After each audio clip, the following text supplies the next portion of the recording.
So today is the day that I've taken a day off work to go back to my uni to become an OSCE examiner. So I got an email a couple of weeks ago asking if any of us were interested to examine the year 1 formatives, and because I'm so interested in doing medical education and just teaching in general, I jumped at the idea, so I emailed straight away. And today is the day that we go and examine. So I've just woken up. I'm gonna make breakfast, do a bit of makeup, and then make my way to the hospital. I haven't used the train to get to wherever I'm going for a while, so I needed to wake up a bit earlier today because I need to get there for about 8:15. So I can't leave the house without having breakfast. I'd rather leave late than not have breakfast. I just can't function. So here you can see my really ugly kitchen, where in the middle of moving basically, so I have a tumble dryer just in the middle of the room, as you can see. Anyway, so I start off with a bit of cornflakes. I usually go for Kellogg's K, and I use soya milk as the milk.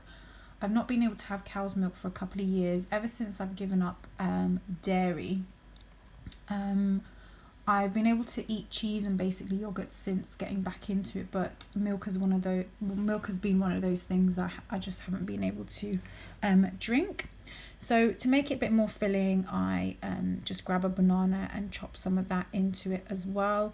It tastes a bit better and it keeps me fuller for longer, so I'm not starving just before lunch.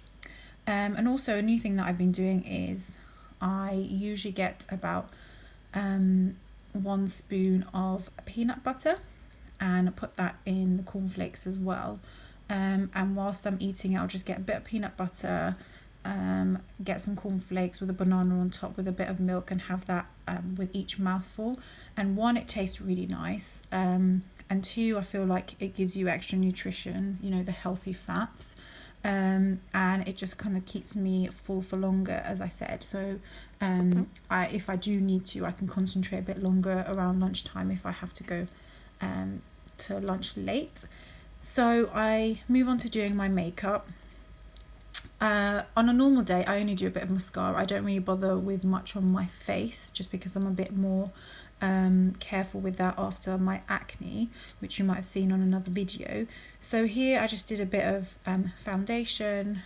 So extra, what I did was foundation, concealer, a blusher and some bronzer. I wanted to look a bit more presentable and put together as the examiner today, so that's why I went a little bit extra. So I just powdered that down with my Rimmel translucent powder, and then let my hair down and got dressed into a blue shirt, which you might see later in the clips, and I was ready to go. So I'm on my way now. I'm just going to get on the train. Do you think I'll be a good OSCE examiner? I reckon you will. What kind of examiner should I be? I think it should be strict. Or nice? No, be strict. Year 1 tutors though. Yeah, but don't make it easy for them. Okay, fine.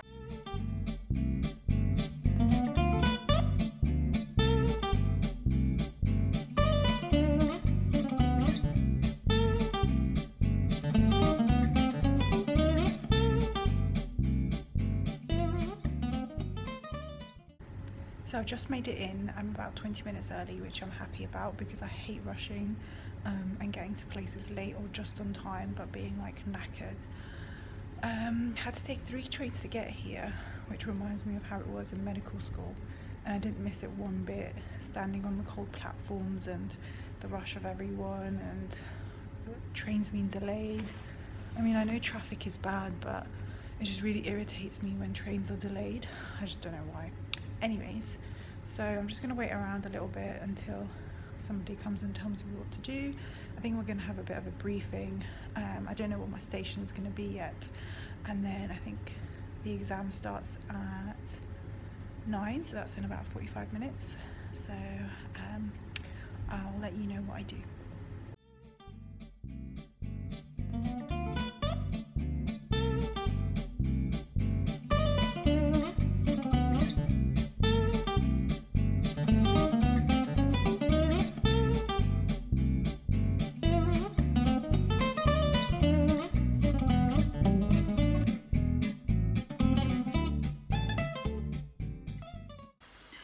Hi, so I'm back. I've been home for about an hour now and I just had a kebab for dinner because we both couldn't be bothered to cook. So the husband went out to the cinema with his friend and I'm just trying to chill, but actually I have loads of things to do. So I have ironing and I just have to clear around the flat because it looks really untidy. Anyways, getting back to the topic of the day. So I really enjoyed being an OSCE examiner today. It felt a bit odd being on the other side of the stations, but because I was examining first year students and it's their formative exams, I didn't feel so stressed out about my decision, so I was a bit more relaxed about the scores and the marks that I was given. So the two stations I examined were, one was lung function tests. So I was as an examiner, I was the GP, and I wanted the medical student to go through some lung function results with me. And the second one was to draw a pedigree from a genetic kind of story and then to work out what kind of inheritance they had, which I guess was a bit difficult. So being on the other side and seeing loads of students do the same thing over and over, it really showed me like what made the difference between good students and not so good students. So some of the ones were, for example, the examiner would ask a question, I would ask a question and the students would answer, but they would just elaborate on it and go on and on and on and basically take up time that I could be using to ask them another question that's on the mark sheet that they could be getting marks for. So if anybody's watching and they're doing OSCEs and somebody asks you a question, get straight to the point, explain it as briefly as you can and let the examiner stop you if they need to. So take breaks when you're answering so they can stop you and prompt you to move on. What else did I notice? So because there were formative exams, they didn't make the whole day very strict, so they didn't do it in such a way where they sequestered students. So I'm just having some green tea, and then stopped them from talking to each other. And I did notice in the afternoon that some of the students were saying the same things over and over and over, and they were the wrong things, and it was so obvious that they had heard it from the previous group because they would answer without even thinking or looking at the diagram properly. And it just goes to show that I know it's very tempting, and I used to be very tempted to ask my friends from the morning session, for example, oh, what kind of questions came up and how can I prepare? But honestly, when they tell you that, oh, this is what I said and this is the answer that I gave, etc., it's not always the right answer. And if anything, maybe if you had attempted the station yourself on your own, you would have actually got the correct answer. But because you're influenced by somebody else's judgment, it makes it difficult. So that's one other thing that I noticed. What else? The day was quite packed actually. So we had 7 sessions, so we had 7 cycles of students running, and we only got about 5 minutes break in between the kind of morning sessions and the afternoon sessions, so it was quite tiring. But keeping in mind that I only did the OSCEs myself in the summer, I wanted to give every student the equal chance. So I wanted to mark them the exact way I would have marked somebody in the morning and somebody in the evening. I didn't want to make it any different. It's very difficult being a human. You get tired, you phase out, and you don't really listen sometimes, and you have to keep yourself focused, as difficult as it is. But yeah, so what else would I say?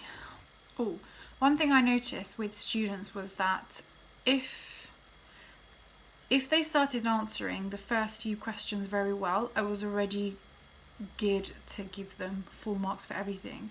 And if the examiner asks you a question and starts marking down on the mark sheet something before you even finished saying what you're saying or completed your sentence, they're most likely giving you the good mark because they've heard what they need to say and they can just score you on the mark sheet rather than wait for your sentence to finish and then seeing if the correct answer is within the sentence that you've just said.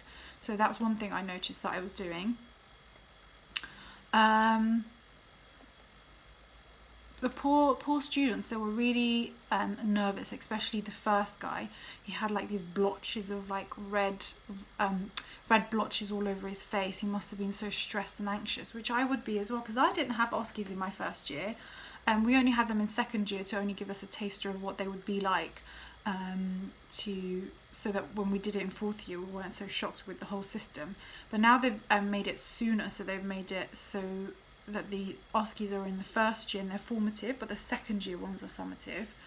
And this is UCL. I guess other medical schools are different, obviously, as in because there are some, so for example, my friend went to Brighton and Sussex, and her one, she had OSCEs from the first year because she had clinical exposure from first year onwards, so she started off with having OSCEs. So by the time she got to final year, she was actually quite confident. Whereas with us, we had preclinical years in the first few years, and then we went on to clinical stuff. But you can still examine things, like it's more like Viva stuff. So I had data interpretation, and I can see that most of the students knew what they were talking about because it's things from the lectures. So it wasn't too difficult. So yeah, overall it was a very good experience. I really liked it. Obviously, being an F1, I'm only allowed to examine kind of formative assessments at the moment, because we haven't had enough training to do the summative exams. So hopefully next year I can get involved again, which would be great. I'm generally very interested in medical education. And so when I was doing my SSC in my final year, which is student selected component, so it's a module that you can do of your choice of anything that you want. And I did something that was called PALS, so that was peer assisted learning. So in my first few weeks of final year, I taught we, as in not I myself, but as a group, we taught clinical skills to first year clinical students. So for UCL, those were fourth year students. So we would organise sessions and teach them in each examination. So every day we would teach them respiratory exam, abdominal exam, cardiac exam, etc. So that was really interesting. So I kind of got into it from there, and I want to continue. So luckily the hospital I work with also has medical students, so I'm able to teach them on bedside teaching. I'm able to do lectures after work, so I've done a session at 5 o'clock which we call twilight teaching, which I've done. So I want to continue these kind of things. And there was a GP there who does part-time GP and part-time she does medical education. And that was something that would actually really interest me, because I want to go into general practice as well, I think, at the moment, standing where I am now. If I don't change my mind, I'll probably go into GP in the future. But that's exactly what I would want to be doing. So doing some sort of part-time general practice, and then the other doing some sort of medical education. And I really wanted to talk to her after the session, actually, but I didn't get to see her. She just disappeared off. But I know where she is now, so if I bump into her, I'm definitely going to ask her. So yeah, very interesting day. I learned a lot about myself, and things just make a bit more sense now. I wish I knew a bit of this before we did OSCEs.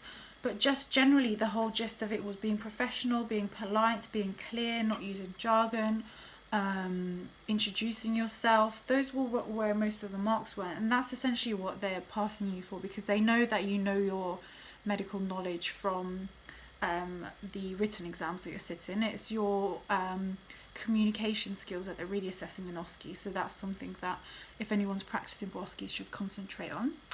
So yeah, that's it for today. I'll catch you later.